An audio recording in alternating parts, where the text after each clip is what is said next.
Hare Krishna, we'll start with the invocation prayers. Invocation prayers are on the introduction page of Bhagavad Gita. Om Jnanatimirandasya Jnananjana Shalakaya Chakshurumitam Yena Tasmai Shri Guruve Namah.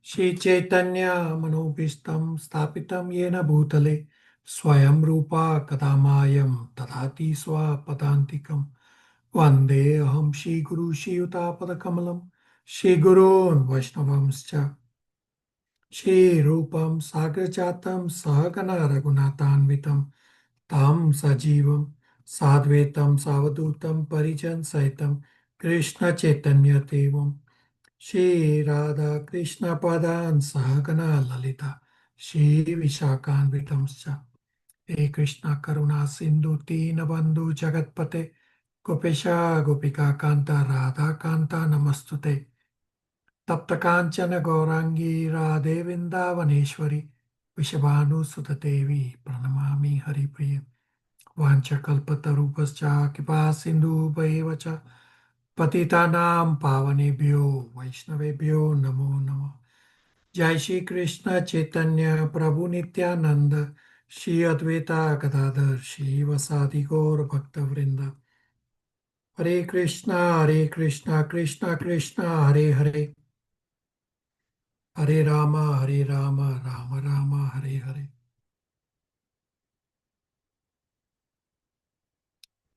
Hare Krishna, thank you all for coming.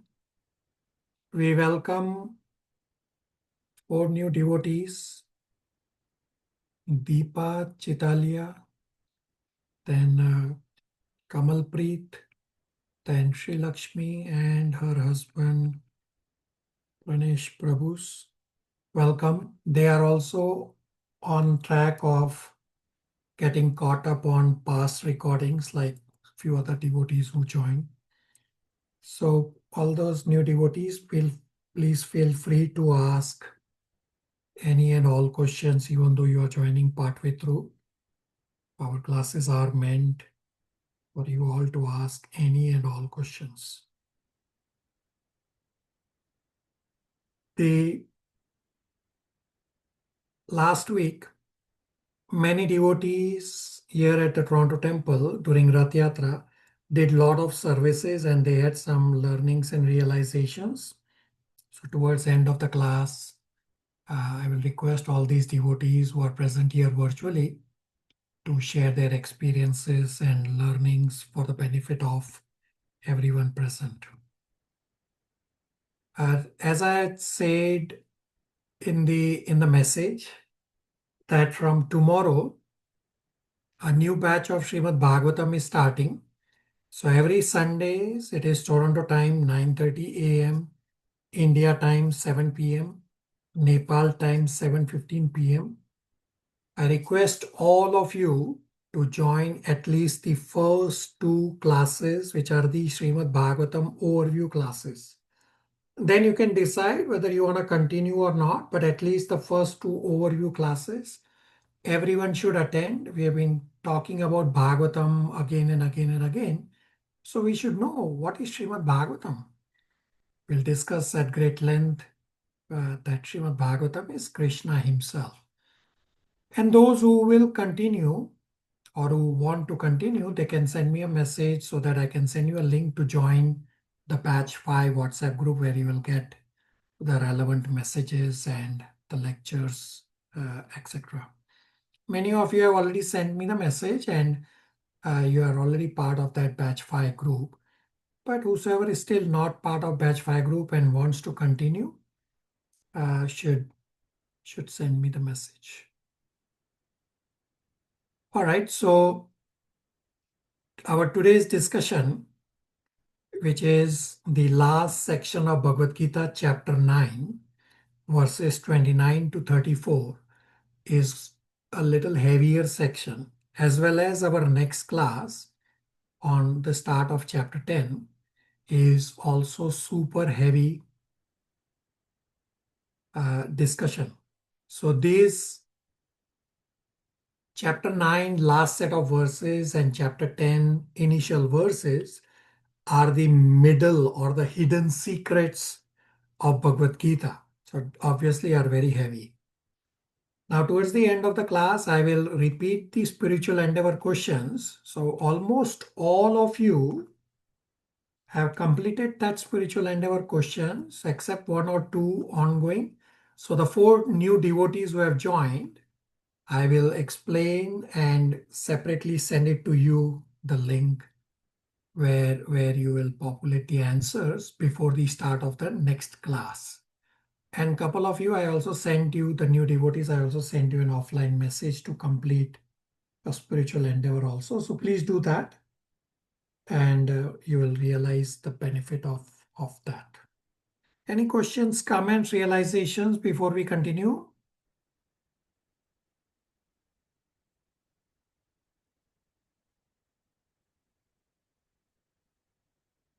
All right. So this chapter 9, verses 29 to 34 is section 5. Title is Kevala Bhakti elevates even the most fallen. Krishna talks about the glory of Kevala Bhakti, that how devotion to Krishna liberates even the most fallen. Dhara, verse 29, translation, please. Hare Krishna Prabhu. I envy no one, nor am I partial to anyone. I am equal to all.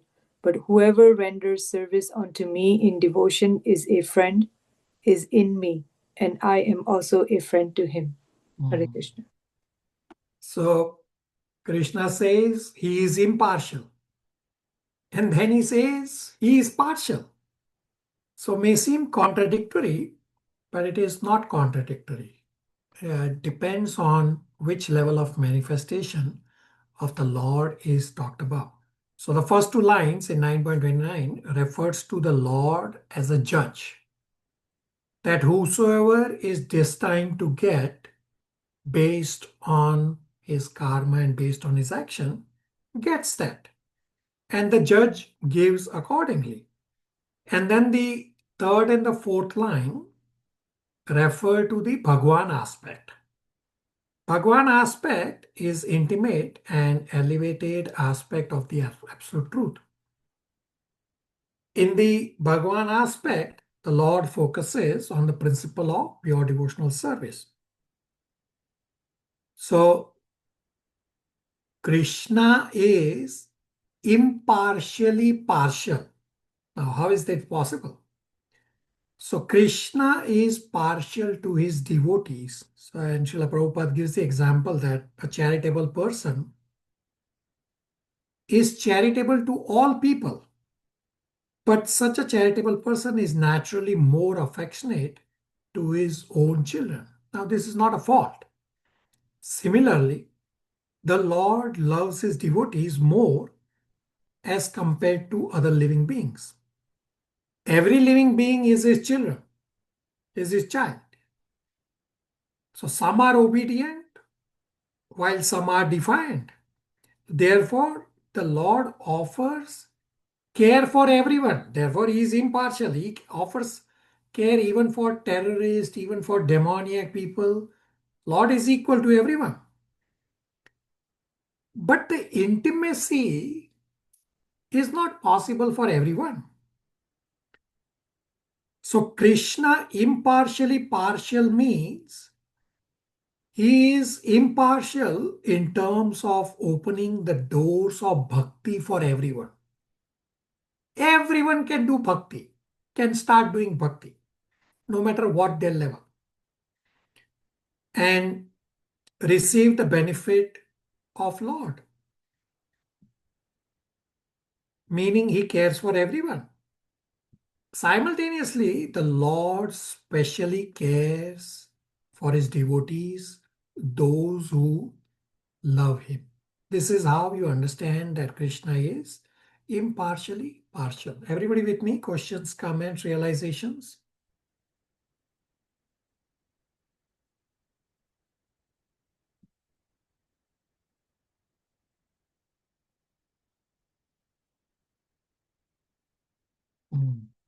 So verse number 30 is a fun verse. We'll have some fun. So Monarch Prabhu will read. Monarch Prabhu can read the word for word Sanskrit and then the translation. So I will recite the Sanskrit. It's a very well-known verse. 9.30 is Apichet Suduracharo. Bhajate Maam Ananyapa. Sadhureva Samanyata. Samyak Vyavasito Hisa. Monarch Prabhu, word for word translation of the Sanskrit and then the translation. Hare Krishna 9.30 Api even chet if to suchetsa Sudurachar. sudurchara sudurachara one committing the most abominable actions bhajate is engaged in devotional service mam unto me ananya bhakt without deviation sadhuha a saint eva certainly saha he mam tavya is to be considered samyak completely vyavasthita situated in determination he certainly saha he even if one commits the most abominable action if he is engaged in devotional service he is to be considered saintly because he is properly situated in his determination. So have undivided attention. Now achar means action.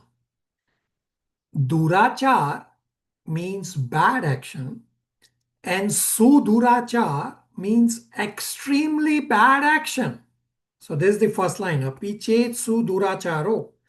That somebody does extremely bad action, he is still considered saintly. Now this is this is a somewhat confusing verse, that even if someone does bad or abominable action, he is considered saintly. So here's a question for all of you. Now, say tomorrow you get a parking ticket or you run a red light. You go to the court and you say, hey, the judge, I have Vaishnav Tilak. I have japa beads. I do japa. I have Vaishnav clothing, dhoti and kurta. So I am okay. This is just an ordinary uh, some infraction. Can you say that? Any one of you? Sumnima says no. No. No, Kamal? Prabhu. No, Prabhuji. Okay, No, Prabhuji. but here the verse says sudurachar, and still you are considered saintly. Deepa Chitalia wanted to say something. Yes, my thoughts are according to how it is explained in the verse that in the initial part of the previous verse that Lord is impartial to all souls. So from that perspective, I understand. The by being impartial, how Lord has equal like Lord is ready to shower love. However, my question is, once the person who is sudurachari, if they are into the devotional path, um, what if they continue bad durachar on an ongoing basis even after being on the devotional path? Yeah, very good. So that's the discussion I'll soon be having. So my question is, can you say in a court of law that I had a parking infraction, but I have tilak, I do japa, I have dhoti and kurta, the divorce. Can you say that? No, we cannot. Okay. Anybody? Rest of you? Few of you said no, rest of you are silent. I don't know what silence means. No, No, Prabhu. Prabhu. So the verse says, even if you do sudurachar, you are saintly. So understand this. This is a very important point to understand. And Deepa raised a very appropriate inquiry as well. Now this 9.30 verse seems to be a very mysterious verse, that if someone is saintly, he will not do durachar activity. And if someone does durachar, well, we will not call him saintly. So the verse is very mysterious.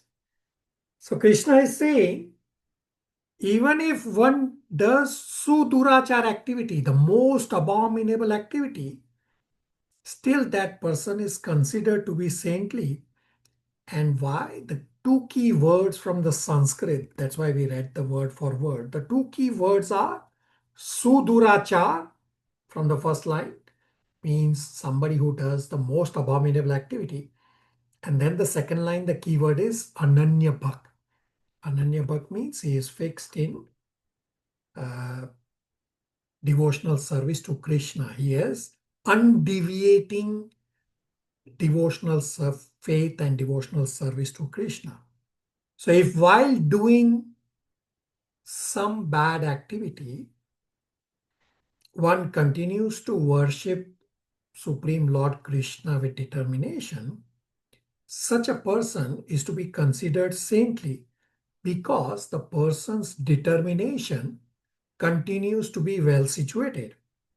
So yes, we understand that the person right now is battling some difficult personal situation because Maya is very strong, which led him to do some sudurachar. Then the question becomes, then how can such a person do ananya bhakti, means bhakti without any deviation? And different acharyas have provided different commentaries on this point. So ananya bhakt refers to no other object of worship, means the person who has done some sudurachar activity, he may not be doing pure devotional service at the highest level. But Ananya Bhakt refers to that the person does not deviate from the path of bhakti and does not doubt Krishna as the absolute truth. It is just that right now the person is not able to maintain steady worship of that absolute truth because of being caught up in Maya or whatever other karmic reactions. Therefore, Krishna says, such a person is still to be considered saintly because the person is fixed in worship of Krishna instead of someone else. Say when something bad happens, some people will go away, say, to demigods. No, this person has not gone to anybody else. He continues to have Krishna as the object of his worship. So while worshipping Krishna, that person at the present time may not be able to follow the required standards. Now, devotee does not think that bhakti yoga does not work, hence I have to go to some other process. No, the devotee is fixed.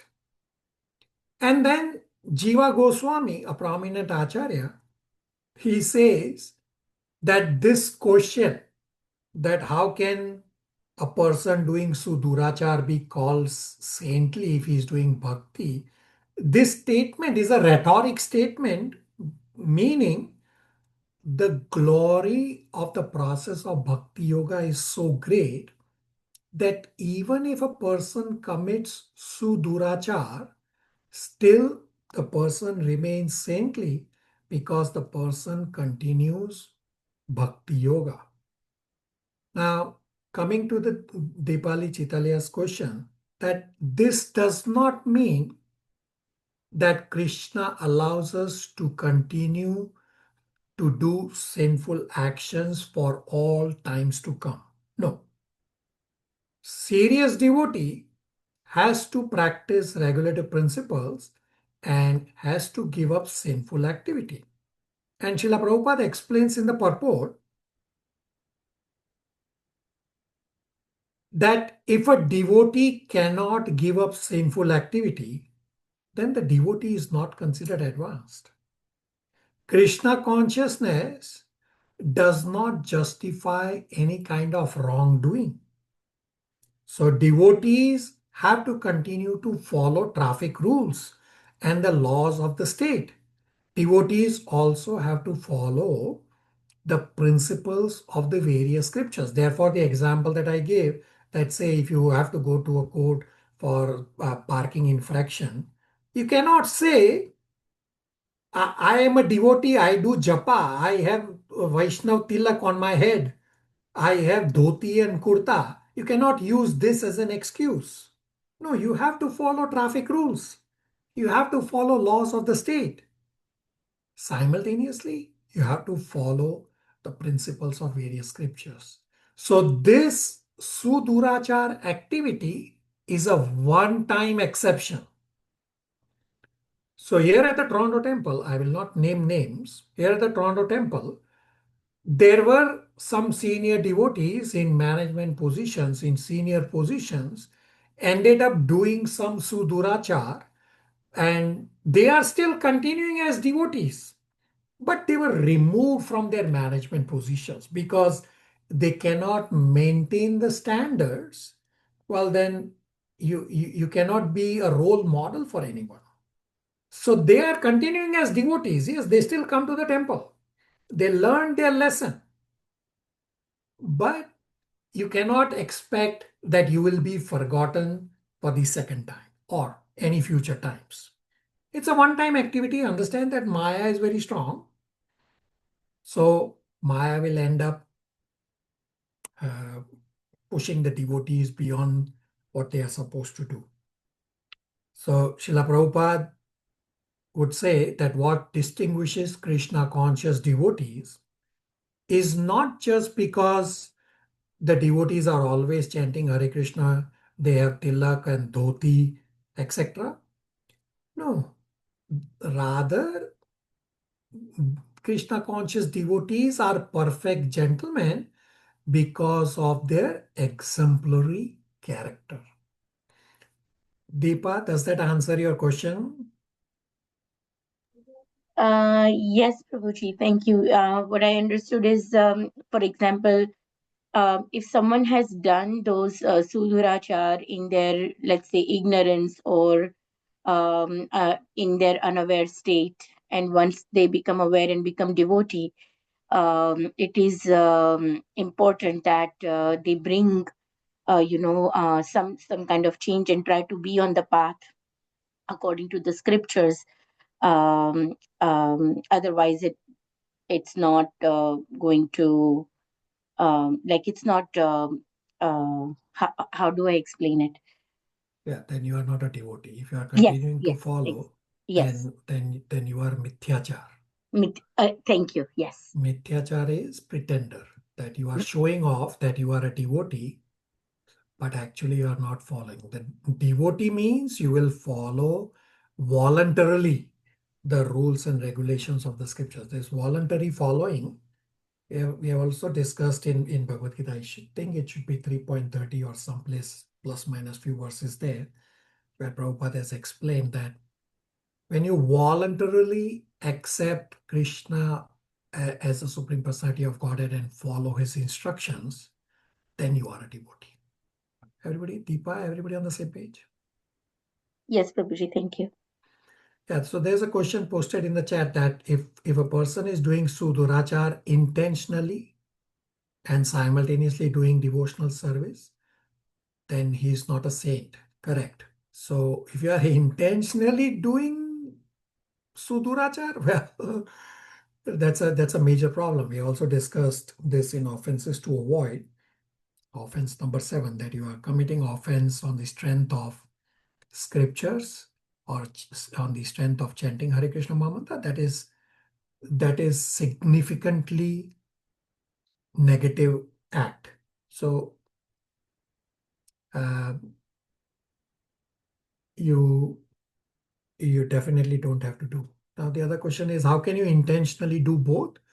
So you will notice that at the temple all across, there are many mithyachars, that they pretend to do devotional service with their intention being something else. Either they want to gain some monetary benefit or gain at whatever other advantage.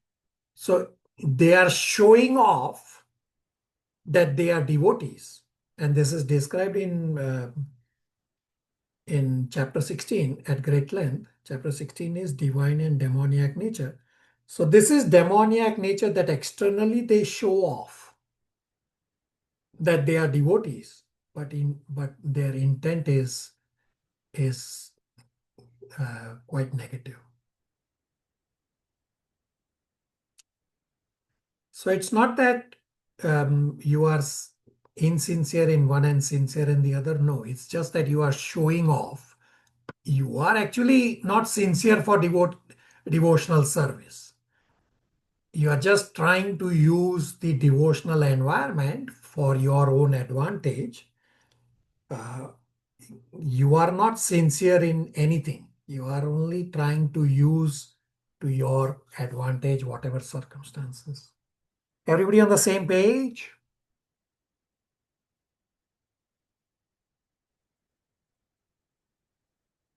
All right, let's read 9.30, last paragraph.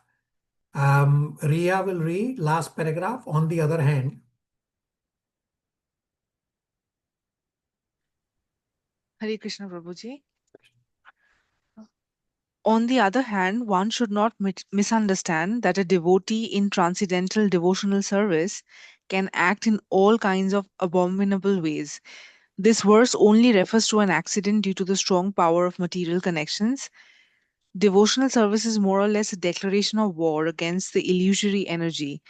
As long as one is not strong enough to fight the illusory energy, there may be accidental fall downs. But when one is strong enough, he is no longer subjected to such fall downs as previously explained. No one should take advantage of this verse and commit nonsense and think that he is still a devotee. If he does not improve in his character by devotional service, then it is to be understood that he is not a high devotee. so pretty heavy purport. Now remember this verse, accidental fall down.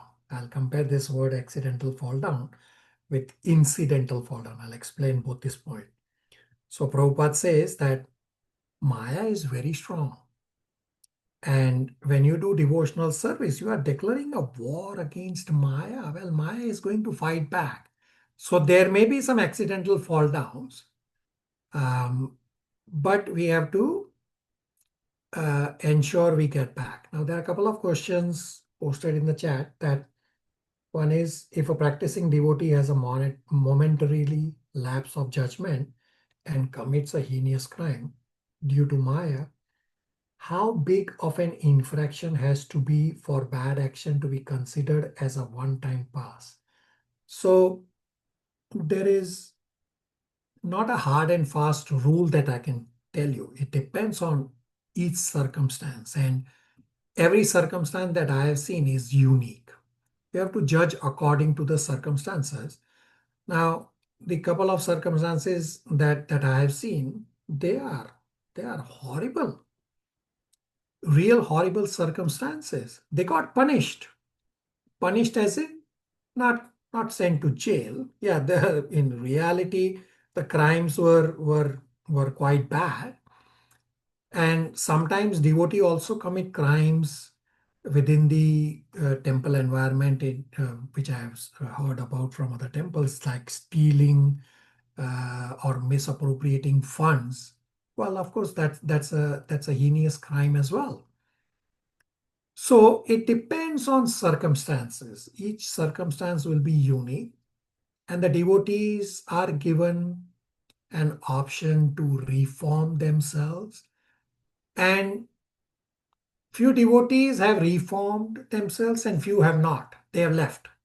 So when somebody found out what they were doing, so they were not interested to reform themselves. So they just left the temple environment.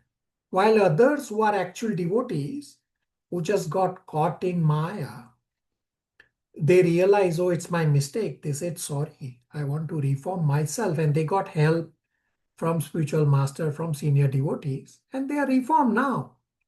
So it depends. Does that answer the question? Yes, Prabhuji, it does. Thank you. The another question posted in the chat is, can I take an example of Ravan in this case? So Ravan is a special case. You cannot use Ravan as an example. So another devotee has also asked me offline about this Ravan. So understand who is Ravan.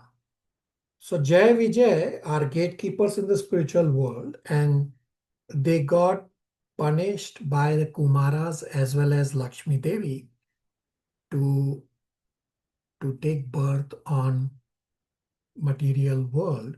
So Krishna used this for a special leela because Krishna wanted to enjoy the fighting spirit. In the spiritual world, there is nobody to fight Krishna. So how does Krishna enjoy this fighting rasa?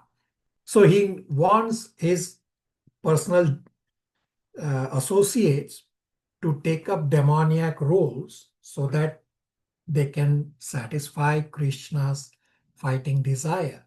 So this Jai Vijay were direct associates of Krishna. When they got this curse or this punishment, so Krishna gave them a choice that you can live 3 lives in the material world as demons, or you can live 7 lives in the material world as devotees. So Jai Vijay said, Krishna, we cannot live separate from you.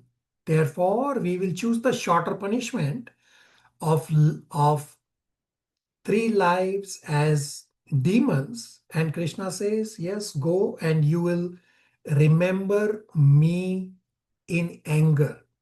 So these 3 lives that Jai Vijay, so Ravan and Ravan and his brother, what's his brother's name, who used to sleep a lot? Kumbhakarna. Kumbhakarna. Kumbhakarna. Yeah, Ravan and Kumbhakarna are 1 life of Jai Vijay. Then Hiranyakashipu and Hiranyaksha. So Hiranyakashipu is Prahlad Maharaj's father. So this is the another life. And then Shishupal and his brother. These are the 3 lives that Jai Vijay lived. And all 3 lives, they all got killed by Krishna or Rama or Narsimha. They are all Krishna. So in Srimad Bhagavatam, Canto 3, chapters 13 to 19 is the fight between Hiranyaksha and Krishna in the Varahadev form is described. So Krishna was actually playing. It's not possible for anybody to fight with Krishna. So Krishna was actually playing just as, say, a parent plays with a child. The child is never going to be able to defeat, but it's like playing. So that's exactly how Krishna was playing with Hiranyaksha. And Brahmaji says, no, kill this demon now. It is already past the auspicious time. And Krishna goes on to fight for 6 more hours or play for 6 more hours. And then Krishna goes on to say that you satisfied my fighting desire to perfection. So Ravan is not an example of Suduraja. Ravan is a special category. You cannot really use Ravan's example here. I'm hoping that helps. I did answer a little more than what was required. Does that answer the inquiry? Thanks, Prabhuji. Yes, thank you. All right. Kamalpreet Prabhu.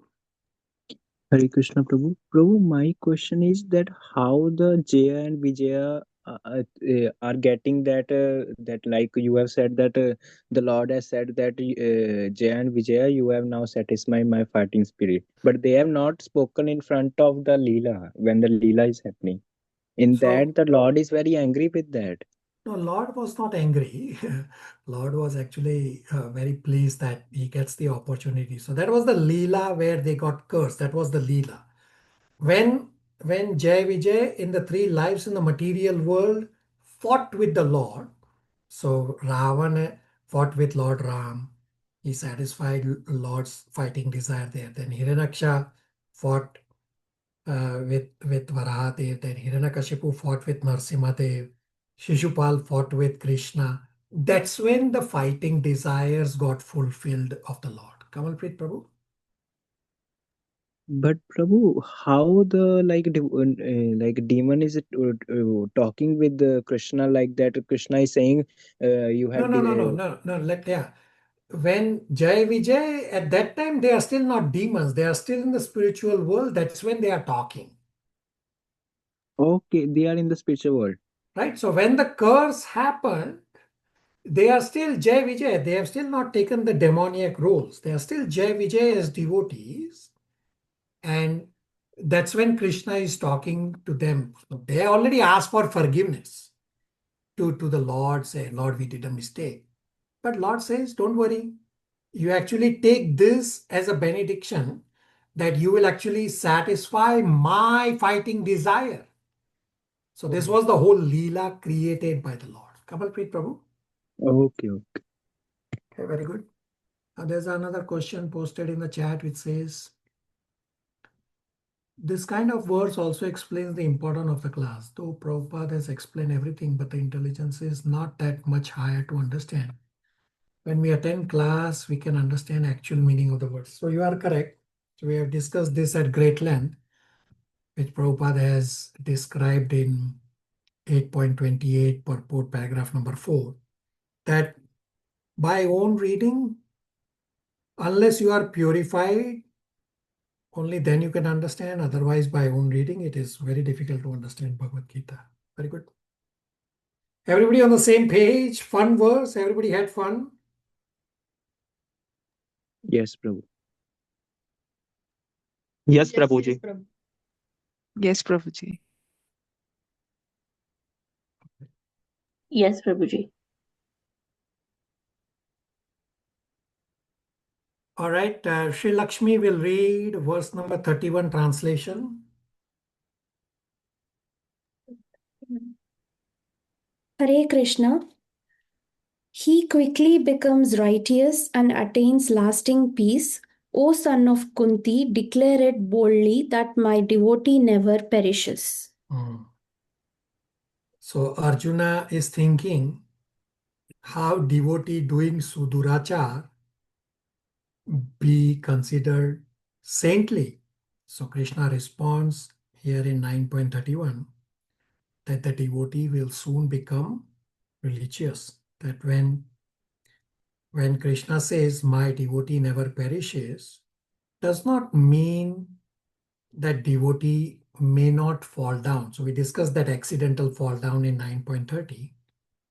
The emphasis of Krishna's statement is that the accidental fall is only temporary. Attachment to Krishna can never go away. Rather, the attachment to Krishna can get temporarily covered. That person who fell will have to again revive his situation, revive his attachment. Now, here's a question for all of you. Everybody understand this very nicely. So we are all also trying to revive our relationship with Krishna. And the person who has this accidental fall down, he is also trying to revive. So my question is, what is the difference? Is any situation better? Means, is our situation better, or is the other person who has accidental fall down, his situation is better? Everybody try to answer. Yes, Prabhu. Prabhu, his situation is more better because he is getting fall down and then he again rising up. Okay. Rest of you? Hare Krishna Prabhuji, I also think the fallen soul have better situation than us. Okay. Rest of you? Hare Krishna Prabhuji. I think that our position is better because we are not in a position to make such mistake. Okay, very good. So this is what I like. Now I have difference of opinions. Very good. Sri Lakshmi, Pranesh Prabhu. Hello, Prabhuji. Even I feel the same, that our position is better because when we are in when we are in the same with Krishna consciousness, then we will not have any fall through. Okay, Diksha also says accidental fall has better stance. Okay, rest of you, please answer. I like this when we have different answers, then you can see the both sides. Rest of you, please answer. Hare Krishna Prabhuji. Accidental fall, I think his position is better than us because Oh, he'll not commit the same mistake again and he'll okay, develop the attachment. okay, Megha.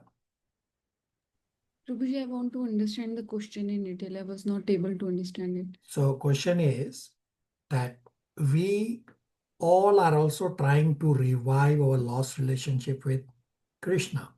And the other person who has had an accidental fall down, which we discussed in 9.30.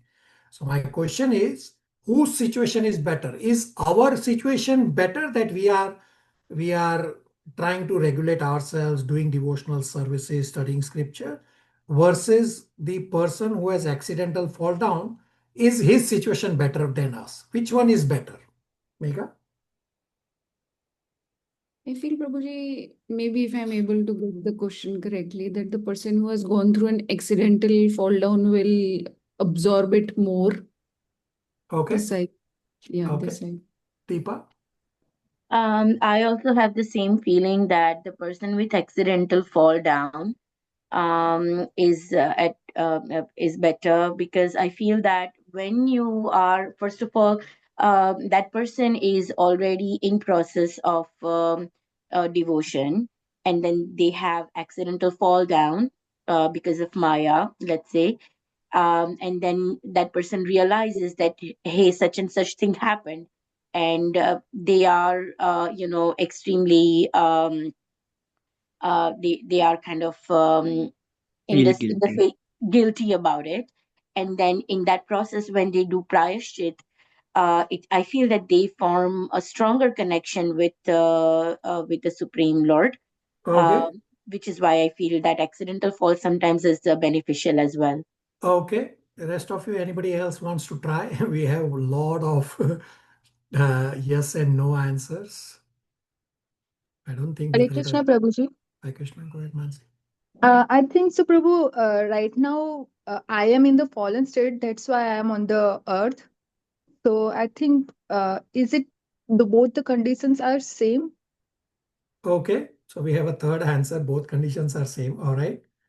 Rest of you, anybody else? Last one wants to try?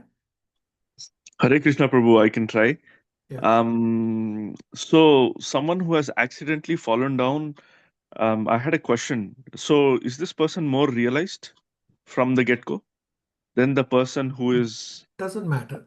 So the fall downs have happened in ISKCON for even sannyasis. So that is irrelevant. They are now fallen down from their position. But pre-falling down, they were more realized, right? There are all sorts of cases. Some are not, some are all the way to being a sannyasi and fallen down. Oh, then I don't know. I don't know the answer. All right. Okay, let me answer. Thank you all for attempting. So attempt is important because this will now register in you forever. So this revival of the person who has fallen down, which has a temporary fall, is not the same as we all sadhakas. I'm pretty sure we all are also fallen down. I'm also fallen down. Mansi correctly said, therefore we are in the material world. But this revival of the person who has the accidental fall down is not at the same level like what we all sadhakas are trying to do. As sadhakas, we all are practicing spiritual life and we are trying to revive what has been covered for many, many lifetimes. So our past devotional activities they are buried inside us in the mind. There are so much layers after layers after layers after layers of dust covering our past devotional activities. When this person who has this accidental fall down, the Krishna conscious impressions are in his recent memory. Therefore, when the impetus comes back that no, I have to get back on track, this devotee who has this accidental fall down will come back to Krishna consciousness very rapidly as compared to somebody who has not fallen down. So many of you did correctly say this point that the impetus for this devotee will be very strong to come back. The reason being the impressions are fresh. The Krishna consciousness impressions are fresh in his mind. While for us, the impressions are buried deep inside and we are having a lot of dust covering those impressions. Now, this does not mean that we should all try to have accidental fall down. No, we should never do it. This is just a learning for us that there are also cases that those who have accidental fall down, they go away from Krishna. So what's the difference? Falling away or a temporary fall down? What's the difference between just having a temporary fall down versus falling away? So falling down, temporary fall down, means that we are moving towards Krishna and then there is a temporary lapse because Maya is strong and we slip, but then we regain. Falling away means we go away from Krishna forever. So this verse 9.31 should not make us complacent that ultimately devotee never perishes. No, we have to be very, very cautious that we have to follow the rules and regulations properly because Maya is very strong. Very strong means very strong. I'll pause here for any questions, comments, realizations.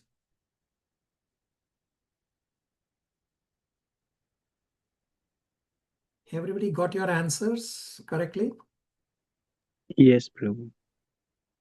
Srivastava Prabhu. Hare Krishna Prabhu. Yes, so my question was, in the process of falling down, is there some state that you have to maintain in order to pick up where you left off? So you just have to ensure that you follow the 4 regulative principles, that you follow the chanting at least 16 rounds every day, that you do devotional services, that you study scriptures. You have to follow the rules and get back on track. So all this essentially is purifying the heart. It's establishing a connection with the Lord. Yes. So when the connection is there, is it a lack of faith usually that It's okay, not a lack after a of certain faith. We read in the verse that it is because of Maya being very strong. Maya is very strong. and deceptive also. Yeah, very deceptive also. One time, Srila Prabhupada was praying to Durga Devi, Maya Devi. And devotees said, Prabhupada, why are you praying to Durga Devi? She's not going to touch you because you are a pure devotee. So Prabhupada said, I am praying to Durga Devi because to get her mercy. Durga Devi is pure devotee. And I'm praying to Maya Devi that leave me alone. Make me also a devotee like how you are. Maya is very strong. Yes, thank you, Prabhu. question posted in the chat is, what does Krishna mean by the word perish here in this 9.31 verse? Perish means your devotional taste that never goes away. It may get covered, the devotional taste may get covered temporarily, but the devotional taste will never go away. Therefore, we have discussed in 2.40 and 6.40 that we will continue devotional service from where we left off. The example is, in my previous life, if I have completed 1% devotional service, then in my this life, I will continue from 2% point onwards.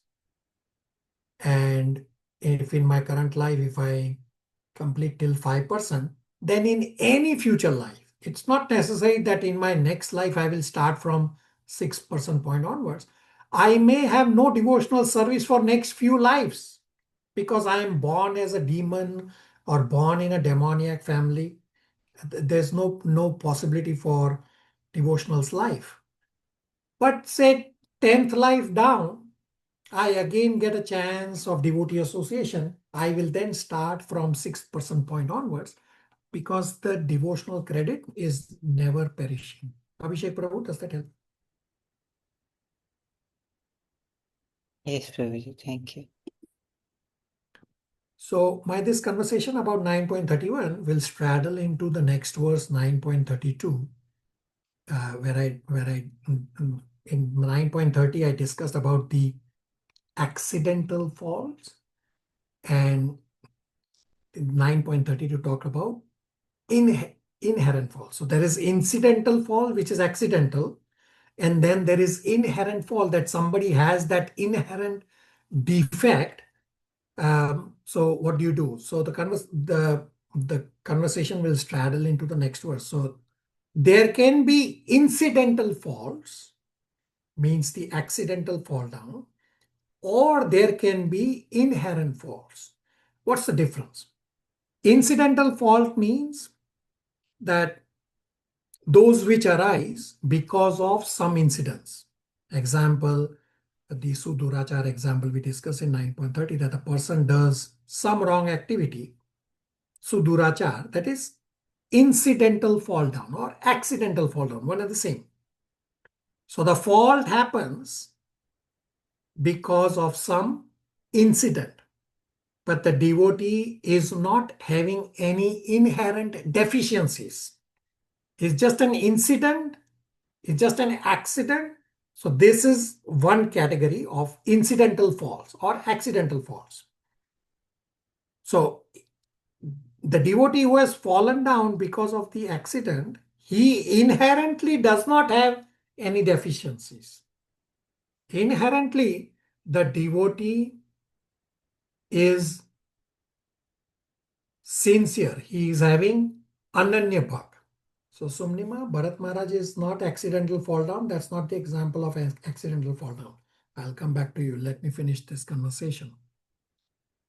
The second example, or the second way of the fall down, not fall down, but is the inherent faults, which Krishna will explain in 9.32.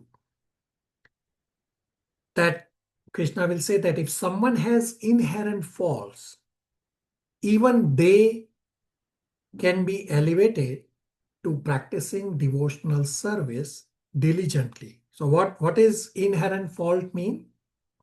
So in Varnashram, Varnas like the Brahmana or even certain Kshatriyas are considered more suitable for the practice of dharma as compared to other Varnas such as Vaishya and Shudra. Therefore, Krishna states in the next verse, as well as throughout this whole section, that bhakti process does not recognize any such discrimination of the varnas, as well as bhakti elevates even those who do suduracha. So bhakti process is so strong that even if somebody has incidental faults, means a sudurachar, which we discussed in 9.30, or someone has inherent faults because of lower varna, does not matter. Bhakti elevates anyone and everyone. So there is no lower and higher varna. All varnas are equal. What this lower and higher varna means is that Brahmana are more suited for spirituality as compared to a Shudra. Shudra, if you tell a Shudra to live a life like a Brahmana, it will be a torture for him. So his body, his entire built up is not suitable for the process of bhakti. But Krishna says doesn't matter. Whatever be your varna, bhakti process is so powerful that it will elevate even if somebody has incidental faults or even if someone has inherent faults. So I will explain this inherent fault at great length with 9.32. Samma 9.32 translation. O son of Partha, those who take shelter in me, though they be of lower birth, women, Vaishyas, merchants, and Shudras, workers, can attain the supreme destination. So the key point to understand is starting point. Meaning, human form is rare considering the large number of species. So there are 8.4 million species, and in all of the 8.4 million species, if you look at, there are large number of members in each of the species. So if you look at ant, there are millions of ants. If you look at birds, there are millions of birds. As compared to humans, comparatively humans are less than the other species. And within human form, for spiritual practice, there are gradations based on suitability. That within Varnashram system, there are higher and lower Varnas. So there is, I already said, there is nothing higher and lower in the Varnashram system. What is this higher and lower referring to? Is referring to the inclination for spirituality. So the classification in the Varnashram system is not based on birth, rather is based on qualities. Now Brahmanas are ready to live a life which is more focused on spirituality. Brahmana is not by birth, rather is by quality. Now, qualities of a Brahmana are more suitable for spiritual realization.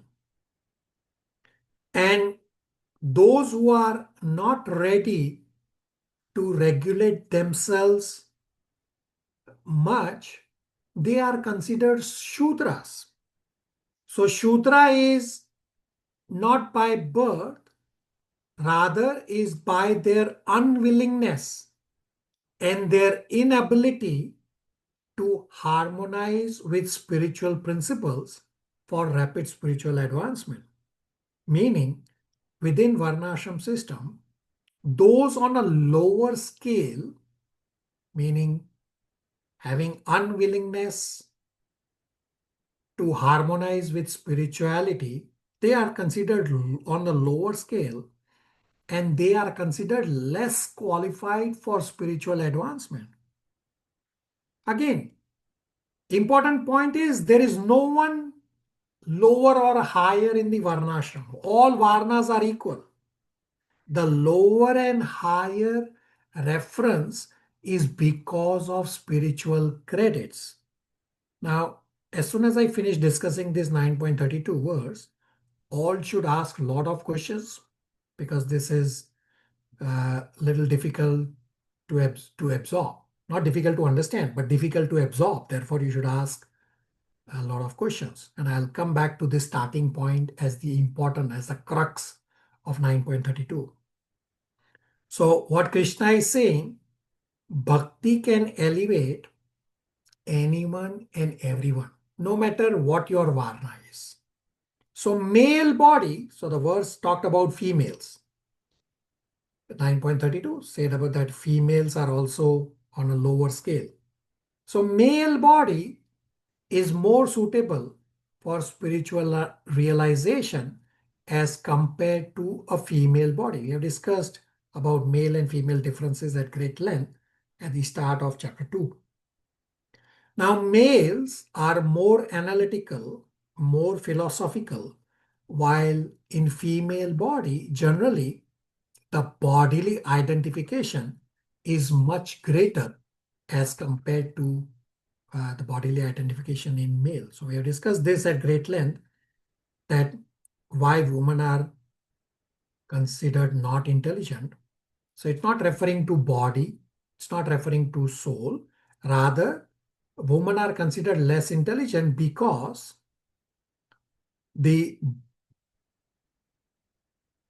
from Vedic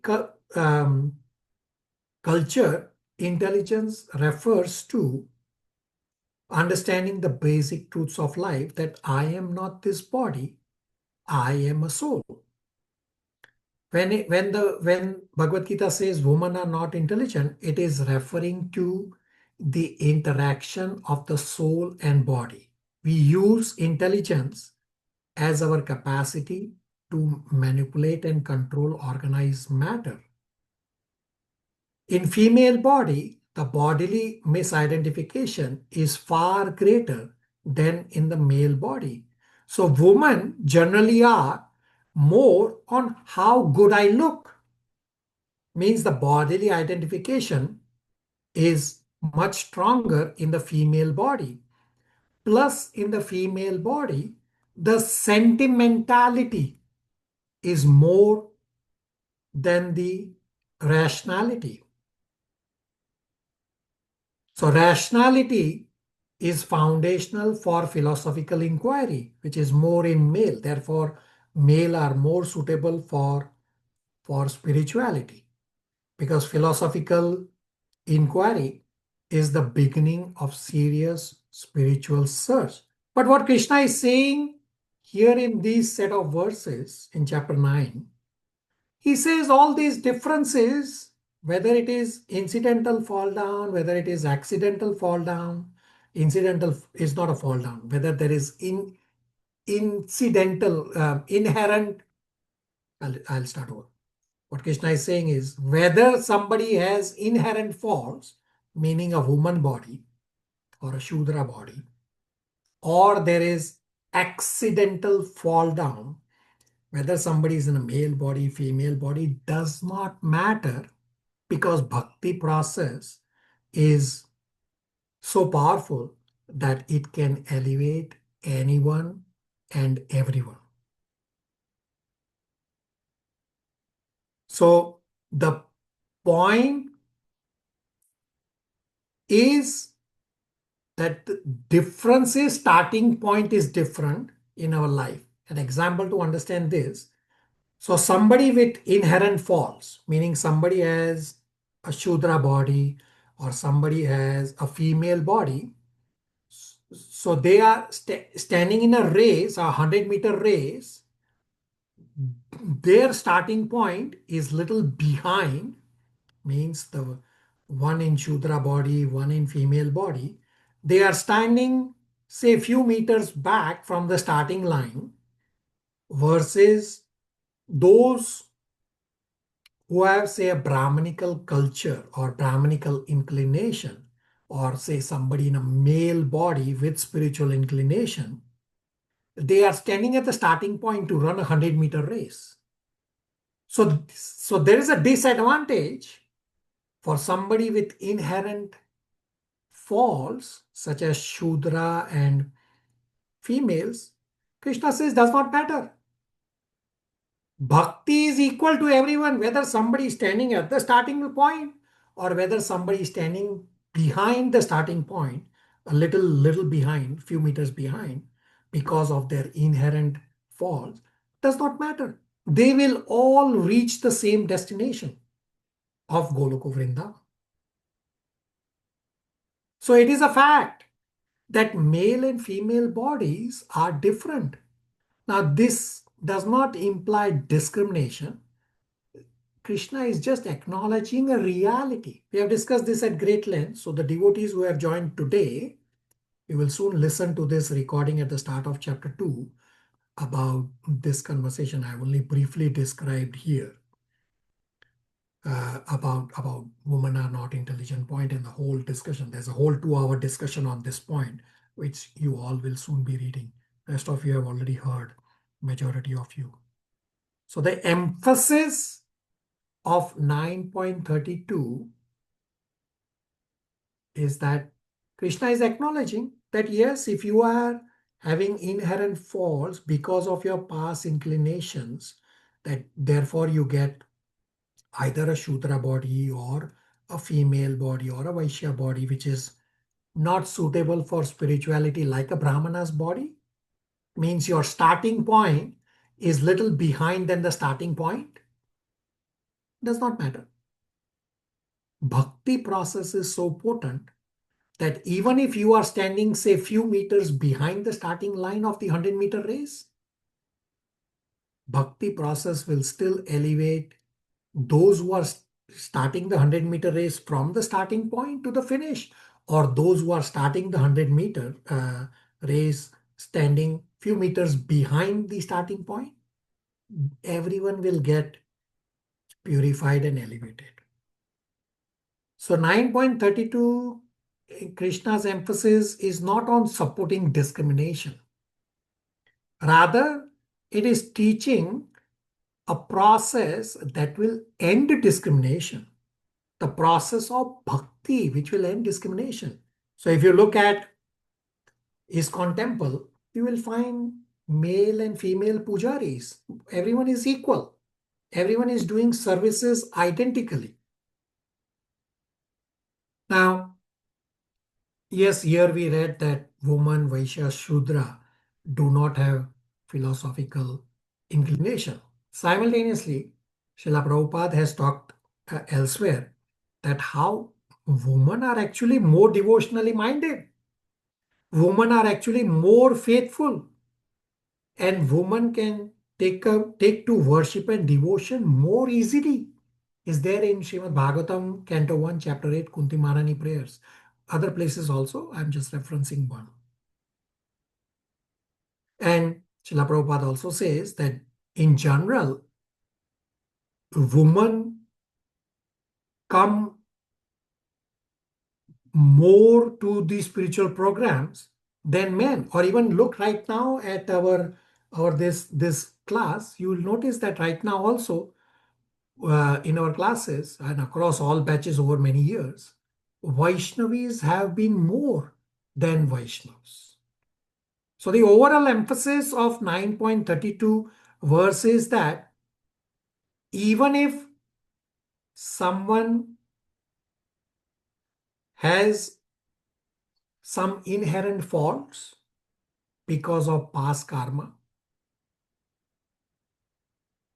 therefore one has unfavorable starting point, such as female or Shudra. But even then, the process of bhakti is so powerful that it can elevate anyone and everyone. Whether somebody has accidental fall down, whether somebody has inherent faults, does not matter. Bhakti process does not discriminate anyone and everyone. Bhakti process is equal for anyone and everyone and elevates anyone and everyone identically. I will pause here for any questions, comments, realizations.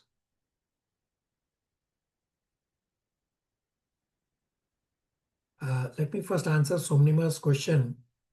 Somnima said that, is Bharat Maharaj an example of accidental fall down? So I wouldn't reference Bharat Maharaj as accidental fall down. Bharat Maharaj is a special case for us to learn. So Bharat Maharaj was a lapse in sadhana. He didn't do anything wrong.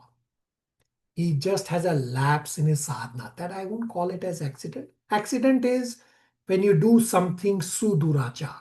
You do something that you are not supposed to do.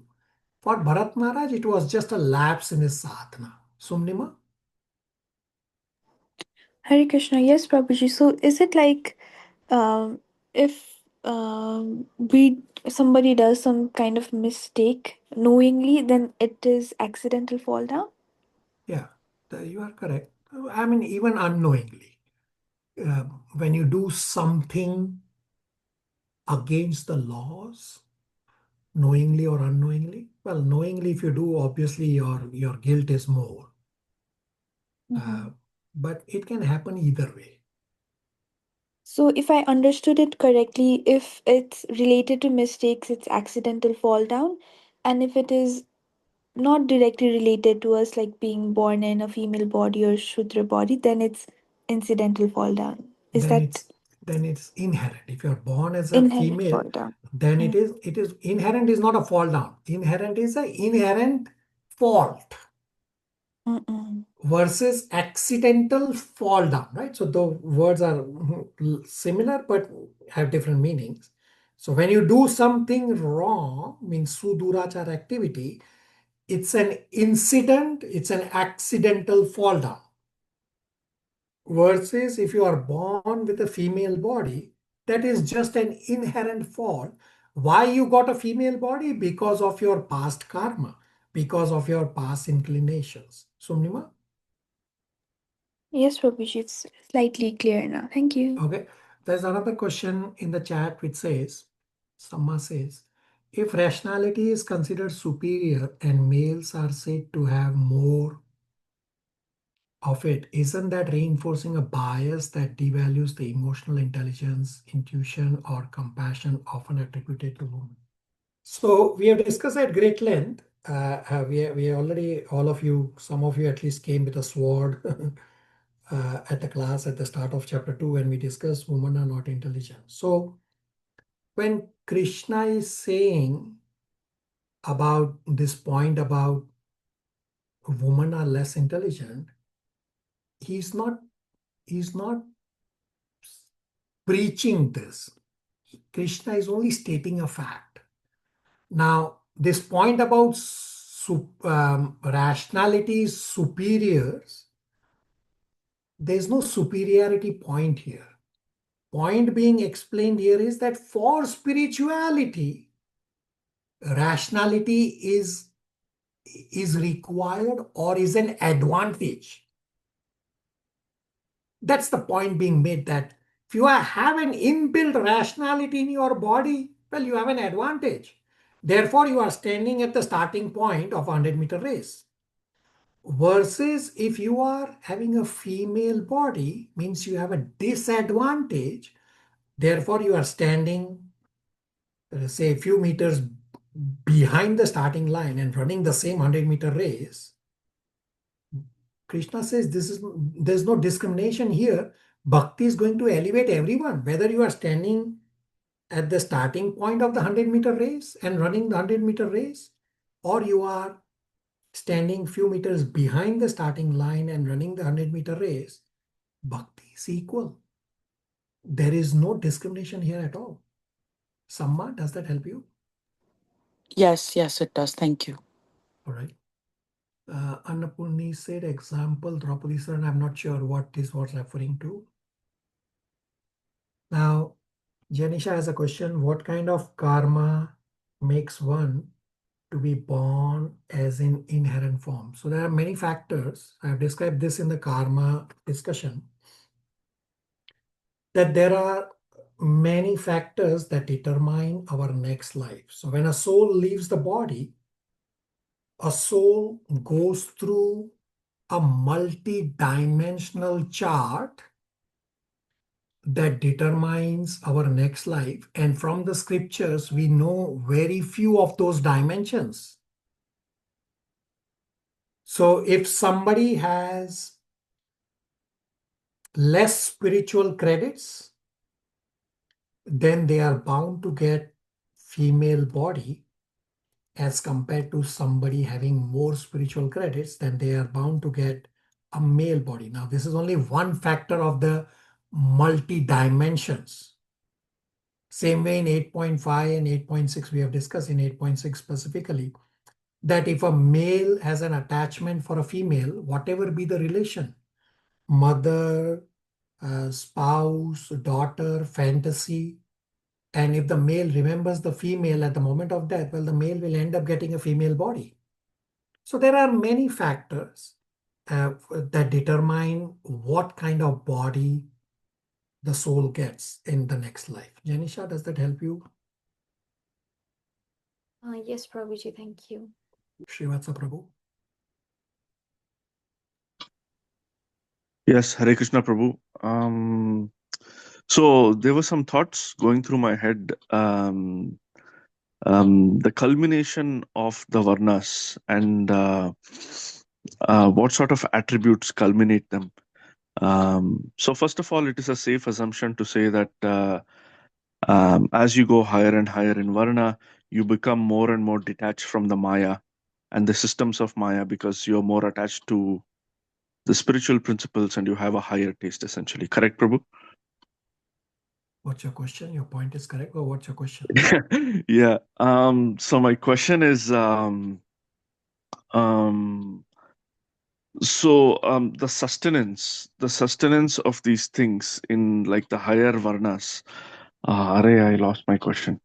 Let me explain the sustenance part. It's explained in Srimad Bhagavatam, should be 5.18.12. Yeah, sustenance, yeah. That devotees have a base to develop and sustain these good qualities. We'll soon discuss in chapter 13, verses 8 to 12, the qualities that we have to develop. The same qualities are described other places also. For example, chapter 12, verses 13 to 20, or then in chapter 16, 1 to 3. There are many places. So, bhakti process is like a foundation on which you can develop and sustain these qualities. Just say as you're trying to build a building, a tall skyscraper, you need a base. Without the base, the building will not stand. So other people in the material world, they may also have one or more of these qualities, but it is very difficult for them to sustain these qualities for long. So you will notice in the material world, many people have compassion, right? But it is very difficult for them to continue to sustain all the good qualities in the material world. Bhakti process for a devotee is the base on which devotee can sustain not one, not two, but majority of the good qualities, all of the good qualities. Does that help you? Yes, the reason I asked is because unlike the previous yugas, there is no infrastructure. There is no spiritual infrastructure in place that we can build upon. So it becomes our endeavors become, even though there are institutions like ISKCON and other, so our endeavor is highly individualistic. It becomes. You are correct. So we have discussed this in the 4.13 Varnashram discussion, that Varnashram is like a social structure which gives you time-wise activities. So as you progress in your age, there's a progression and an activity assigned for you so that you can continue to maintain and progress on the path of spirituality. So as I understand that Varnashram may not be in existence as it was developed by Krishna, but it is possible, in at least in ISKCON devotees at the start who are not able to follow bhakti directly, they can still practice Varnashram to a certain extent. Does that help you? Of course. Thank you, Prabhu. There's a question posted in the chat. Let me read. Pratyush Prabhu says, rationality in males allow them to introspect and have more philosophical outlook than that bolsters their spiritual connection. However, there are more Vaishnavis than Vaishnavas, that might indicate female sentimentality and intuition can sometimes predispose them more towards spirituality. What explains this discrepancy? So, in Srimad Bhagavatam, Canto 1, Chapter 8, in one of the purport, Prabhupada has explained this point, what I explained a few minutes ago, that women are more devotionally minded and women accept the superiority of the Lord very easily and take up devotion very easily. Therefore, there are more Vaishnavis, more females on the path of spirituality as compared to males. So, because they take up spirituality very easily, therefore they join the bhakti process quickly. Now, you look from the rationality point, that say if you take a male and female who are not in the process of bhakti and you try to explain to them spirituality from a rational angle, then it is more likely that somebody in a male body will take up spirituality based on that rational understanding as compared to female. So that's the point being made. And in the purport for Canto 1, Chapter 8, where Prabhupada explains this point about women take up spirituality more easily, Prabhupada explains this same point, that if somebody has rationality, well, they will follow the philosophical approach. Versus somebody has a woman body who is more easily able to take up devotion, they will also take up devotion, but in a different path. The starting point does not matter. It's the end destination is going to be the same for everyone. That's the emphasis of 9.32 here. That the starting point does not matter. Male will start because they are rational. Female Vaishnavis will start because they very easily accept the Lord as the supreme. Starting point is different. That's the only point being made here. Pratish Prabhu and others. So, Prabhuji, just to make sure I understand properly, the reason why females or women they tend towards spirituality is because of their tendency to submit to a authority figure more, and for males, it's more of them introspecting and using rationality to question and then get like a Yes. logical Yeah. conclusion. Yeah, you Is are that the absolutely reason? Yeah, you are absolutely correct. All right, thank you. Kamalpreet Prabhu.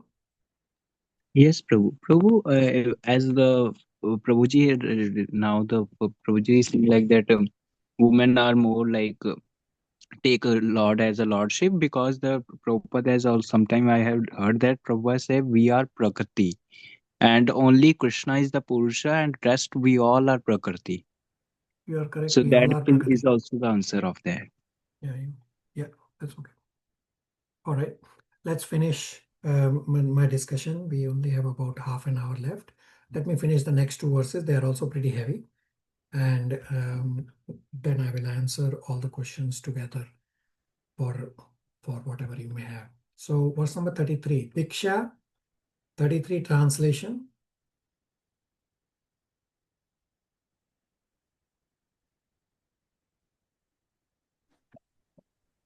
Hare Krishna. How much more this is so of the righteous Brahmanas, the devotees and the saintly kings.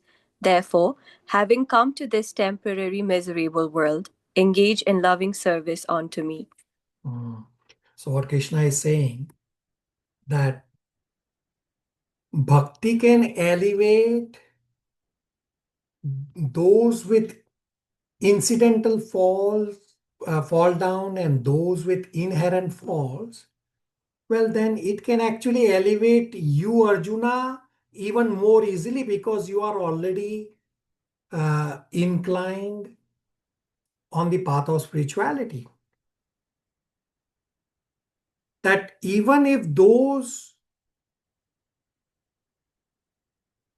who do sudurachar or who have inherent faults can get elevated, then how much more likely it is for you to get purified and elevated?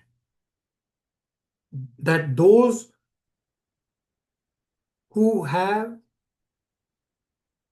favorable starting points, such as brahmanas, devotees, and saintly kings, bhakti process is more easy. Now, question becomes, what does it mean? And or how do you understand that this world is a place of misery? So in 9.33, Krishna says, having come to this temporary, miserable material world. So how do you understand that this world is a place of misery? The answer is something that because this world is a place of misery, hence we have to always let ourselves be miserable. This is not correct. Place of misery means we should not use all our energies in trying to make this world a comfortable place. Material world as a place of misery does not mean we have to passively accept the miseries. No, we don't. Rather, what this means is we don't let all our efforts be consumed to remove the misery, because misery just cannot be removed. To understand this with an example, understand the example of a hospital. Everybody, what do you see in a hospital? Somebody, what do you see in a hospital? Suffering people, Prabhuji. Okay, what else do you see in a hospital? Death. Everyone is suffering from Okay, what else do you see in a hospital? There's an attempt to cure them. Yeah, there's an attempt to cure. Very good. So, in a hospital, there is misery, plus there is a process to become free from that misery. So, patient has to follow the process to get cured. Similarly, Krishna says that this world is a place of misery. It's a fact. You cannot deny it. Plus, Krishna also gives a process to become free from this misery. Means Krishna has given the process of Bhakti Yoga as the easiest process to get cured. To the extent we follow the process, we will gradually become free from misery.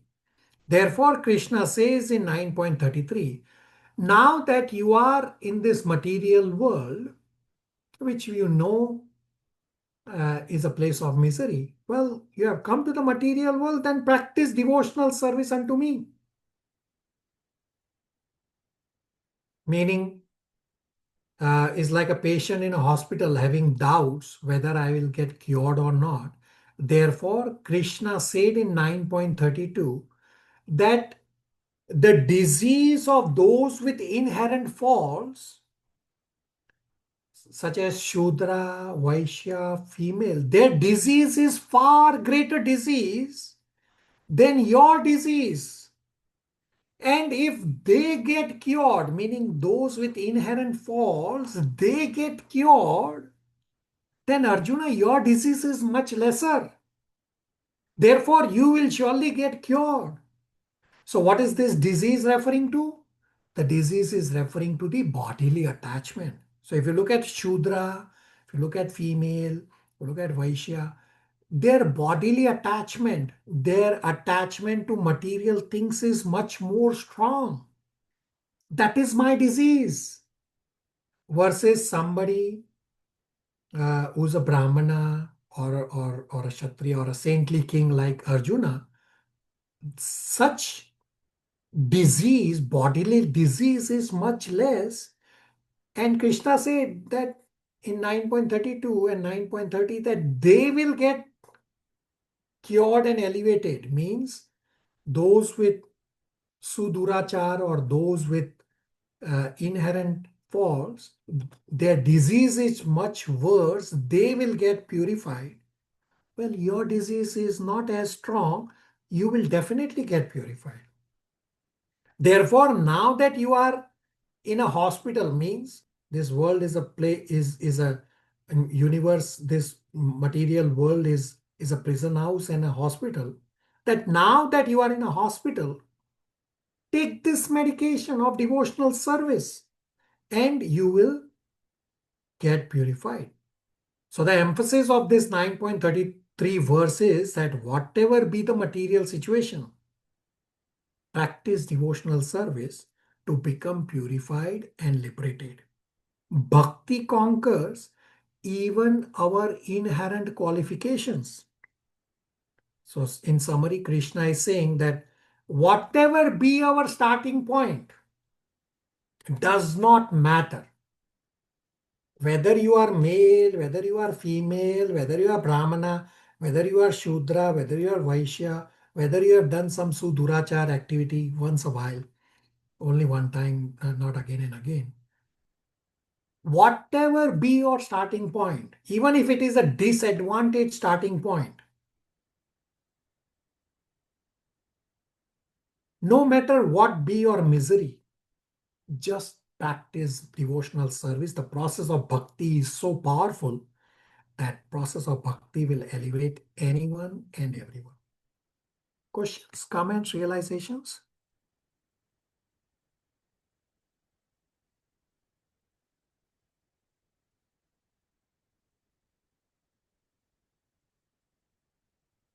Listening to you, Prabhuji, always brings goosebumps that I think Sri Krishna has selected us to or allowed us to come into this devotion, which serves us, which serves our heart and makes us better. Very good. Thank you for listening with rapt attention. And getting goosebumps is like you are associating with Srila Prabhupada and Krishna directly. So when you hear with rapt attention, this is what happens. Thank you, Megha, for hearing with rapt attention, as well as all of you are hearing with rapt attention. Yes, Kamalpreet Prabhu, even for Chandalas, bhakti process will elevate anyone and everyone if they practice bhakti properly.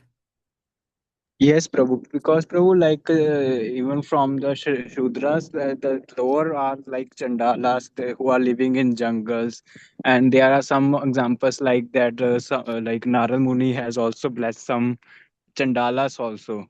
Yeah, you are correct. So Pranesh Prabhu, you will when you listen to chapter 3 recording, as you are in the process of listening, you will hear this discussion around chapter 3 verse 31 and 32, where Krishna says, what can regression accomplish? You will hear this discussion that Shudra will continue his Varna nature. He will just drop off his anarthas and he will get elevated. You will hear this discussion very soon when you hear chapter 3 verse 31-32 discussion. Yeah, Deepa, Asuras as well can get elevated if they get mercy, if they drop their Asuric activities and start practicing devotional service. Abhishek Prabhu, last question and then we'll move on to 34. I have to finish this today. Yeah, Prabhuji, how do we see those people who, like, there's an argument that some people are so backward uh, in facilities that they can't think of anything else than just. Yeah, so there's an evolution cycle, right? All of us, meaning all souls in the spiritual world, are not at the same level. So if you look from a necklace perspective, so everybody is connected to Krishna like a necklace. Now some are close to his face and neck, while some on the necklace are little far away from his face and neck.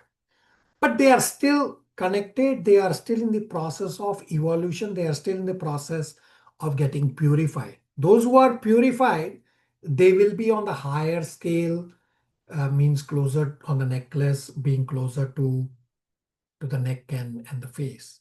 Versus those who are still not purified, they are also getting burnt up and beaten up by material nature to get them on the path of purification. It's a process. It's a process that one has to go through. Abhishek Prabhu. Thank you. Okay, let me finish this 9.34 and the rest of the time we can open the floor for questions. I still have a lot of talking to do. 9.34 is obviously a very, very important verse and obviously a key memorization verse. So I will recite the Sanskrit of 9.34 and then you all can unmute and recite one line after me, please. So 9.34 verse is how you can become a devotee. It's a very, very important verse.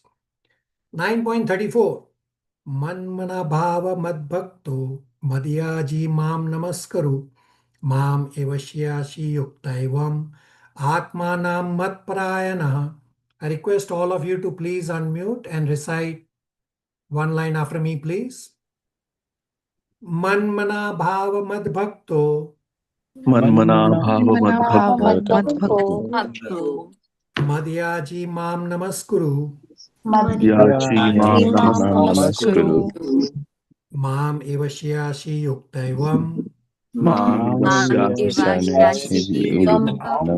Yukta atmanam matprayanaha.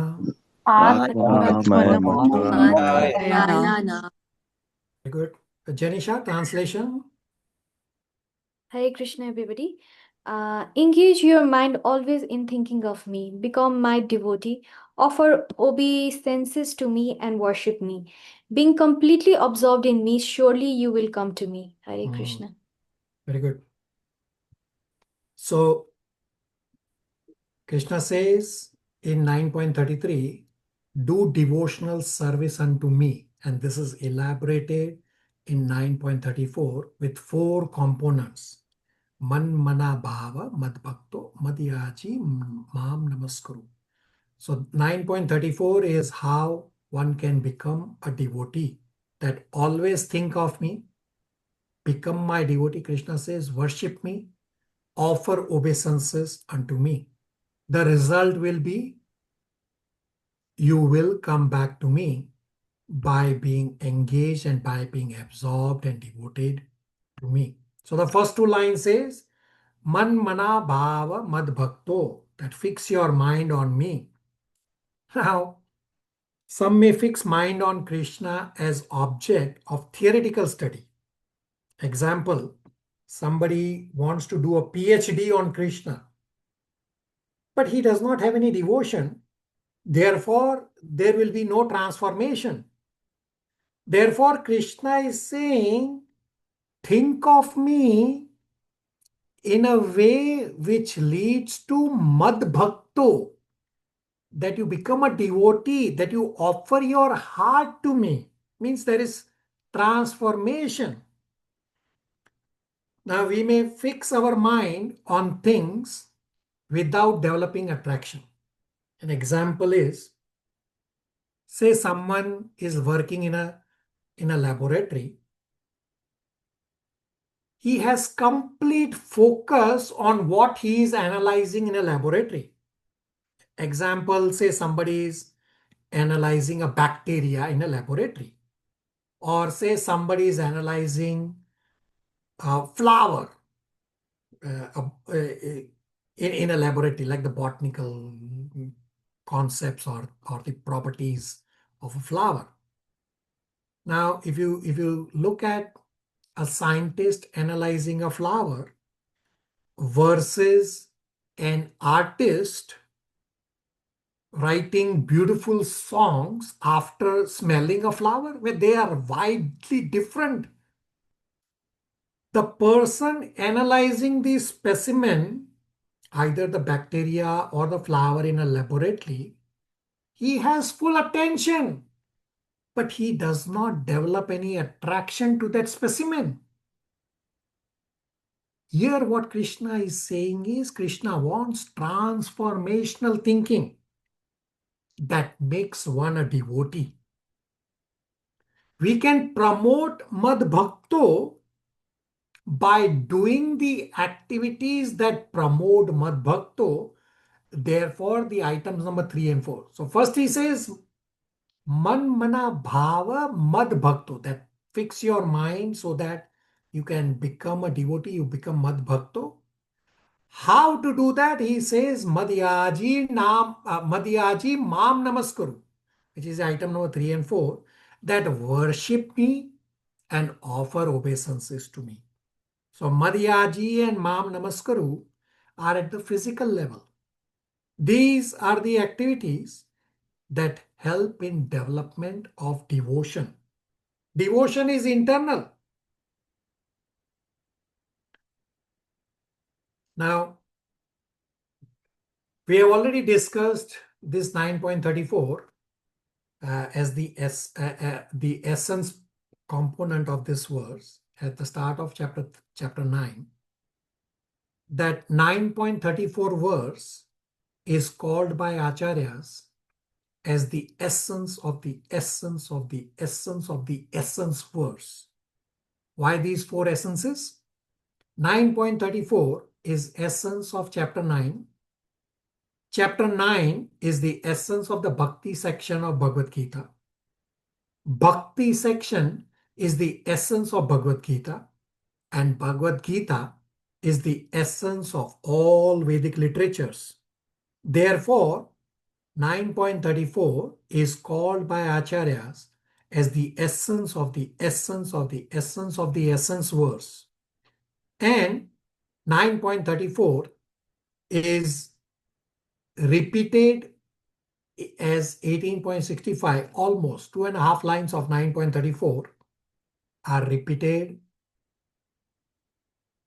as in 18.65. It's the only verse that is repeated like this in Bhagavad Gita. Therefore, it's a very beautiful verse. You should all memorize this verse besides the other verses also. Man mana bhava mad bhakto madhyaji mam namaskaru. Mam eva shyashi yukta evam atmanam mad parayanaha. So the mood and direction of Bhagavad Gita that is developed is the person Krishna. That Krishna is a person, is Supreme Personality of Godhead. And the devotion to that personal absolute. So let me explain the flow of chapter 9, how it is describing the most confidential knowledge. How chapter 9 is talking of the glories of bhakti in 5 distinct ways. First, talk about destination. In 9.22, Krishna says, Bhakti alone gives the highest eternal destination. Other forms of worship do not give you the highest eternal destination. We have discussed this at great length at Yoga Ladder. Second point, he talks about possessions. In 9.26, Krishna says, Bhakti does not need fancy material assets. You only need simple patram pushpam phalam toyam. All you need is bhakti. When you offer these simple things to Krishna with bhakti, Krishna will accept. Third point, he talks about devotional qualifications. That in 9.27 and 28, Krishna says bhakti can be performed even by those who are not pure-hearted. And fourth point, he explains deviation. In 9.30 and 31, Krishna explained that bhakti can redeem even if one performs occasional sins or has incidental faults. And then in fifth point, he explains material qualification, that bhakti can elevate higher than what karma kanda elevates. That those who are not qualified even for karma mark.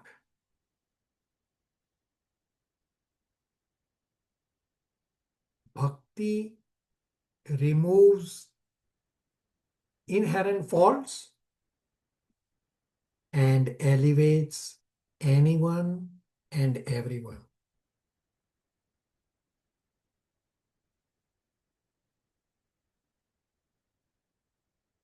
Thus ends the Bhakti Vedanta purports to the 9th chapter of Srimad Bhagavad Gita in the matter of the most confidential knowledge.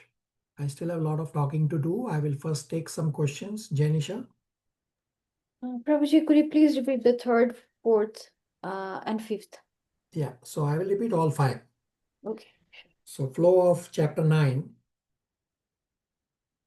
is how it describing the most confidential knowledge, that how this chapter 9 talks about the glories of bhakti in 5 distinct ways. All of you should take note of this. First is destination. 9.22, bhakti alone gives the highest eternal destination. Other forms of worship, other yoga paths do not give highest eternal destination. Second, possession.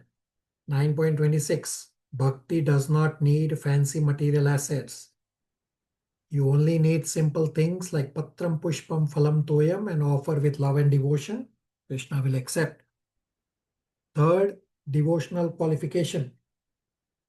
9.27-28, that bhakti can be performed even by those who are not pure-hearted. So in 9.26, Krishna has said bhakti comes twice. But in 9.27, there's no mention of bhakti. Why? Krishna says, still follow the offering process. That process will purify you. Fourth point is deviation. 9.30 and 31. That bhakti can redeem and elevate even if one performs occasional sins, means has incidental faults. And fifth is material qualification. 9.32. Bhakti can elevate higher than what karma kanda elevates. That those who are not qualified even for karma marg, bhakti removes inherent faults of people and elevates anyone and everyone. Janisha? Thank you, Prabhuji. Questions, comments, realizations?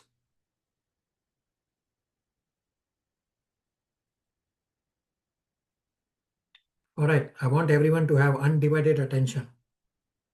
So spiritual endeavor, I have given almost all of you, I think it's only 1 or 2 devotees who have not completed the spiritual endeavor that I gave before. So the 4 devotees who have joined today, I will explain the endeavor and I will send you the link separately. All of the devotees have already completed because for a specific reason I had given this endeavor ahead of time. So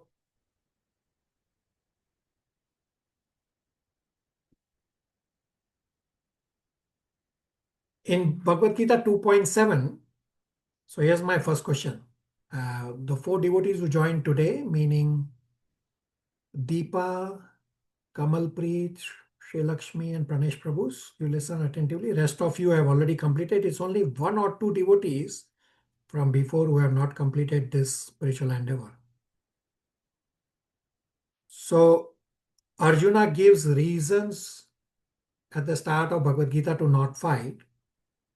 And in 2.7, Arjuna says, I am in illusion. I am confused. I don't know what to do. Please instruct. So my question number 1 is mandatory spiritual endeavor question for which you will populate answers on a Google form. Question number 1 is, when does Arjuna regain his original unillusion state? So I have shown you how to use Bhagavad Gita index. So you can use the Bhagavad Gita index to find a verse or verses as to where Arjuna got out of his illusion state. Or if you cannot find a verse, then please state at what point in Bhagavad Gita or what event in Bhagavad Gita do you think Arjuna comes out of illusion? My second question is, when Krishna, God, comes in front of you, what will you do or what will you say? Can you say, "Hey buddy, how are you"? When can you say, "Hey buddy, how are you"? So our next class is going to be super heavy. Um, our discussion for these two questions will take up about 1.5 hours or at least 50% of the class for sure. So those 4 who have joined today, you clear on the question? Deepa, Kamalpreet, Sri Lakshmi, Yes, and Prabhuji. Yes, Pravesh. Prabhu. Yes, Prabhuji. Deepa? Prabhuji, could you explain the second question again, please? Yeah, so question number 2 is, when Krishna, God, comes in front of you, what will you do or what will you say? Can you say, "Hey buddy, how are you"? When can you say, "Hey buddy, how are you"? Deepa?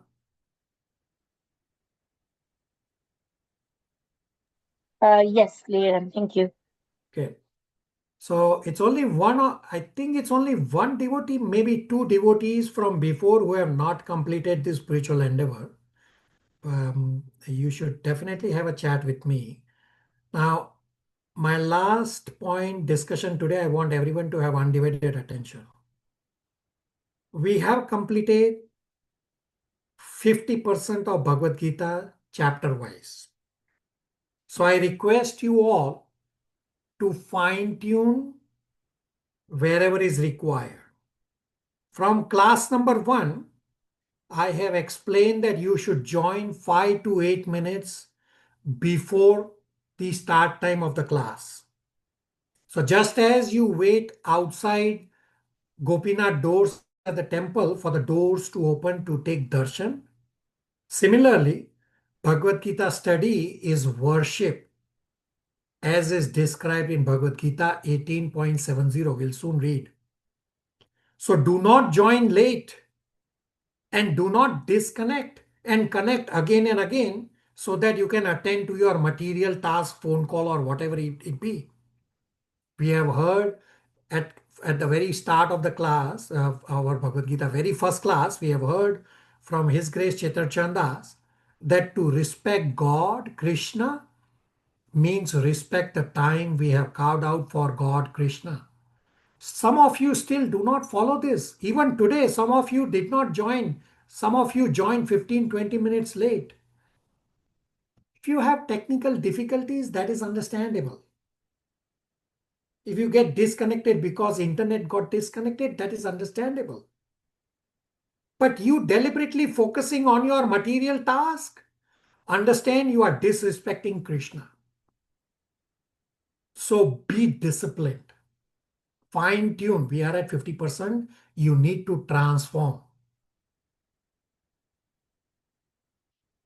Next point is, after every class, read the verses and purports we have covered. After every class, listen to Srila Prabhupada lecture that I post in the WhatsApp group. So I'm not giving you random Srila Prabhupada lecture. Prabhupada has some 400 lectures of Bhagavad Gita. But I am giving you very relevant lectures to what we discuss in class so that whatever we discuss get registered. As well as complete ongoing spiritual endeavors. It is okay to miss attending virtual classes because material world is very tough. Therefore, what you have to do is listen to class recording as soon as is possible, plus send me at least one striking point from each class recording and at least one inquiry from each class recording. We have discussed at the very start of our Bhagavad Gita discussion that discipline is real first step.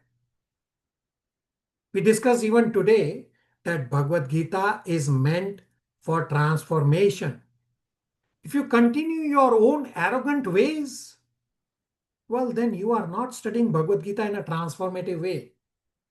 You are here just to put a tick mark that you have studied Bhagavad Gita. It's not going to help you. Studying Bhagavad Gita means to transform and apply the teachings of Bhagavad Gita.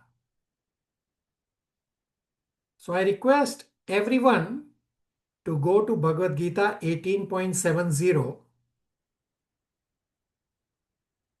and whosoever wants to read out loud 18.70 translation. Janisha, go ahead. Hare Krishna, everybody. And I declare that he who studies this sacred conversation of our worships me by his intelligence. Okay. Worships me. Right? So when you are studying Bhagavad Gita, this is worship. So just as you stand outside the Gopinath doors to open, well then why are you making Gopinath wait? Why do you join late? You have to join 5 to 8 minutes ahead of time and prepare your consciousness to receive Bhagavad Gita knowledge. This is not some academic study that you are doing. We have discussed this at great length at the start of Bhagavad Gita, that you have to prepare your consciousness to receive spiritual knowledge. Last point for today, I shared at the start that I request all of you that tomorrow new batch of Srimad Bhagavatam is starting every Sundays at batch number 5. Toronto time is 9:30 a.m. India time is 7 p.m. Nepal time is 7:15 p.m. I request all of you to join at least the 2 initial overview classes. You will get a lot of understanding of Srimad Bhagavatam just from the overview classes. And those who plan to continue can send me a link, can send me a message, not a link, but send me a message, offline message, so that I can send you a link to join the batch 5 WhatsApp group. But before you can do that, you need to get caught up on Bhagavad Gita. I will highlight couple of devotees here that most recently, few have already caught up from before. Most recently, Ria, Janisha, Annapurni, and Subhash Prabhus, they listen to all these recordings in bulk, as well as the new devotees who have joined here for the first time. Deepa, Sri Lakshmi and Pranesh Prabhu are already on track to listen. Kamalpreet Prabhu is going to connect with me today Yes, Prabhu. to get him also connected. So just as in the material world, when you have to study postgraduate, you need the basics. So Srimad Bhagavatam is postgraduate. If you don't study the ABCD of spirituality, which is Bhagavad Gita, well, then it will be very difficult for you to understand Srimad Bhagavatam. Not only you will not understand Srimad Bhagavatam, you will misunderstand Srimad Bhagavatam.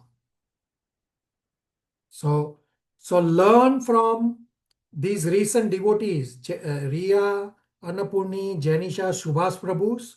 Oh, they listened in bulk. They did the heavy lifting to get caught up because they had the goal of getting ready before Srimad Bhagavatam. As well as the new devotees joining today, they are also doing diligent endeavor to get caught up. This is the attitude you need to understand spirituality. If you continue your own existing approach, arrogant approach, non-transformational approach, you can sit in as many classes as you like. You will not understand. I will pause here for any questions, comments, realizations. Kamalpreet Prabhu. Prabhu, like even like I have just read the 3 chapters of Bhagavad Gita, purpose by my own, but rest of I don't have the recording. So Yeah, what? connect with me offline and we'll discuss. Okay. Shri Lakshmi Pranesh Prabhus. Unmute. Shri Lakshmi Pranesh Prabhus.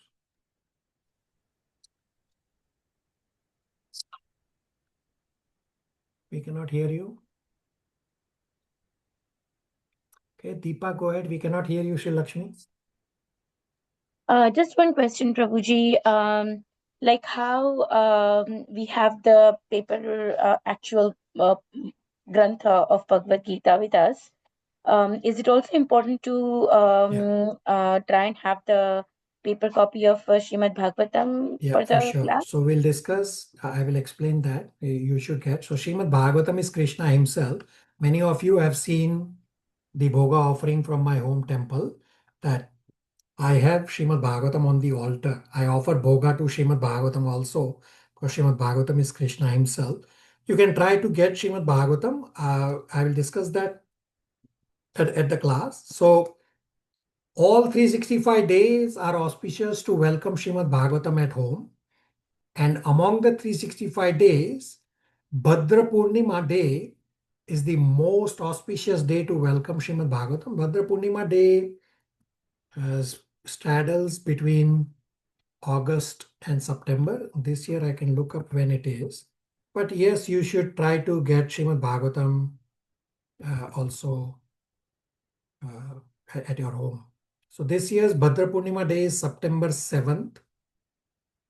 But I will discuss that at class. But does that help you right now, Deepa? Yes, Prabhuji. Thank you. Shri Lakshmi, Pranesh Prabhu, unmute.